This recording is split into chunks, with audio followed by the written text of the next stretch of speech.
Greetings and a positive, eco-sensitive heat pump of a warm welcome to this YouTube film review channel, coming to you from Bijou, North London.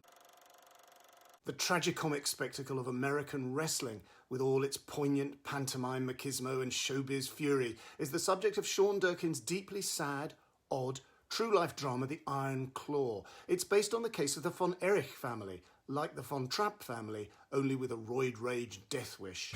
Morning. Pants tomorrow, please, David. Terry, I want you to join your brothers in the ring. Yes, sir. I love that. Woo! Now, we all know Kerry's my favorite, then Kev, then David, then Mike. But the rankings can always change. What do you want in life, Kevin Von Erich? More ribs? I want to be with my family. You know, be with my brothers. What do you like to do with your brothers?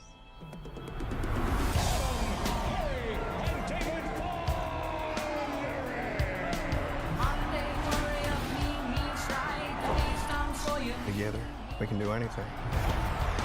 We're here to restore justice to the Wrestling Federation that our father built with his own two hands. The hands that were passed down to us. The hands that will deliver the Iron Claw to you. They were a professional wrestling dynasty from Texas in the 1980s, giant boys in wrestling boots and trunks, and their taskmaster patriarch manager Fritz Von Erich, the old man being embittered and fanatically energized on his son's behalf, in time-honoured fashion by his own failure to win glory as a young contender. As a result of his brutally dysfunctional parenting and toxic masculinity, the Von Erichs were plagued by a succession of heartbreaking calamities. Maybe this film will come to be shown in future as a double bill with Sofia Coppola's The Virgin Suicides. At its centre is Zac Efron playing Kevin Von Erich, the dynasty's oldest wrestler's son.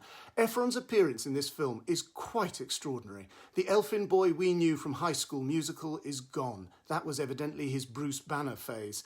Now he's bulked up to a staggering degree, and his whole face and head have changed with a more lantern-jawed look, like the love child of David Hasselhoff and Desperate Dan. Efron has explained that this is the result of surgery following a freak accident. Jeremy Allen White is his brother Kerry, a frustrated Olympic athlete in the discus event. Harris Dickinson is David, and Stanley Simons is Mike, who really wants to be a musician. Maura Tierney plays their tense mother Doris, who doesn't want to talk to her sons about any emotional difficulty that they might be having. And Holt McCallany plays their glowering, crew-cut dad Fritz, who as a wrestler invented the hold, the Iron Claw, the hand gripping the opponent's skull. He does it on the boys all the time to toughen them up, and the boy who wants to please his dad the most is Kevin. Kevin only finds happiness with his future wife Pam, played by Lily James, who asks Kevin on their first date about the elephant in the living room. Isn't wrestling fake? It is tellingly the female prerogative to question this very male world so tactlessly and fundamentally. But Kevin replies there's nothing fake about it. Wrestlers are rewarded by the NWA, or National Wrestling Alliance, for their skill and technique and also their box office potential. But it's clear that the moves within the ring are a question of improvising within a broadly prearranged narrative. Durkin shows us that the unreality is offset by the very real agony of the Von Erichs' experience, the punishing training, the accidents, the wrenching need to please a father who will never quite love them, the injuries and the fatalities. The family are Christians, and there is a repeated one close-up of a crucifix in the family home, which reminded me of the Roland Barthes essay, The World of Wrestling, from 1972, in which he recalls hearing a fan at a match shout about a wrestler spread-eagled in agony. He is dead, little Jesus there on the cross. Perhaps it isn't quite clear what the sacrifices have been for in this film, and Sean Durkin is sufficiently loyal to wrestling and the wrestling fan base not to question it too closely. But there is a muscular force here, and the sentimental post-mortem scene showing the boys reunited in heaven is inspired.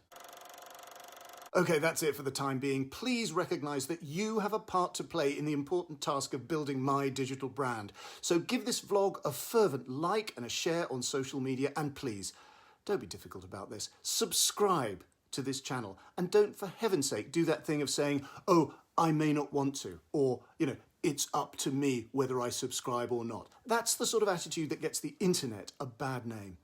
Please also buy my book, The Films That Made Me, an edited selection of my essays and reviews for The Guardian. Please also listen to the podcast I'm doing with the extremely fab film writer Emilia Rolovich, A Matter of Life and Film.